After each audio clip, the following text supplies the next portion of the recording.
Bilang tugon sa pangangailangan ng mga mamamayang naapektuhan ng Bagyong Emong, nagsanib puwersa ang Philippine National Police, Department of Social Welfare and Development, at mga volunteers sa lungsod ng San Fernando, La Union. Ibabahagi yan ni Police Master Sergeant Robert Abella Jr.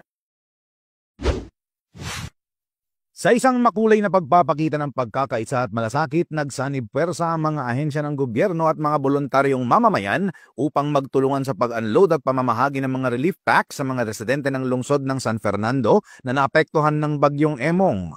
Pinangunahan ng City of San Fernando Police Station sa pamumuno ni Police Lieutenant Colonel Rogelio B. Miedes, officer in charge, kasama ang mga police trainees, ang Bureau of Fire Protection, ang mga empleyado ng pamahalaang lungsod ng San Fernando, mga opisyal mula sa Department of Social Welfare and Development, mga lokal na opisyal at iba pang mga volunteer groups ang pagtulong sa pag-unload ng mga relief goods na ibinimigay ng DSWD sa harap ng City Hall.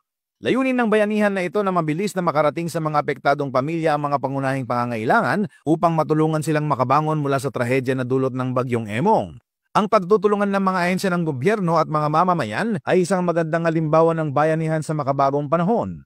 Ito ay hindi lamang isang pagsasama-sama ng mga tao sa gitna ng sakuna, kundi isang simbolo rin ng isang mas united at matatag na bansa. Ipinapakita nito ang halaga ng pagtutulungan na sa bawat hakbang ng bawat isa, muling binubuo ang pag-asa at mga pangarap ng mga apektadong pamilya. Sa bawat pagkilos, napapalakas ang bayanihan na magdadala ng mas maliwanag na kinabukasan para sa isang bagong Pilipinas. Mula dito sa Ilocos Region, ako po ang inyong PNN correspondent, Police Master Sergeant Robert Abella Jr., alagad ng batas, tagataguyod ng Balitang Pulis.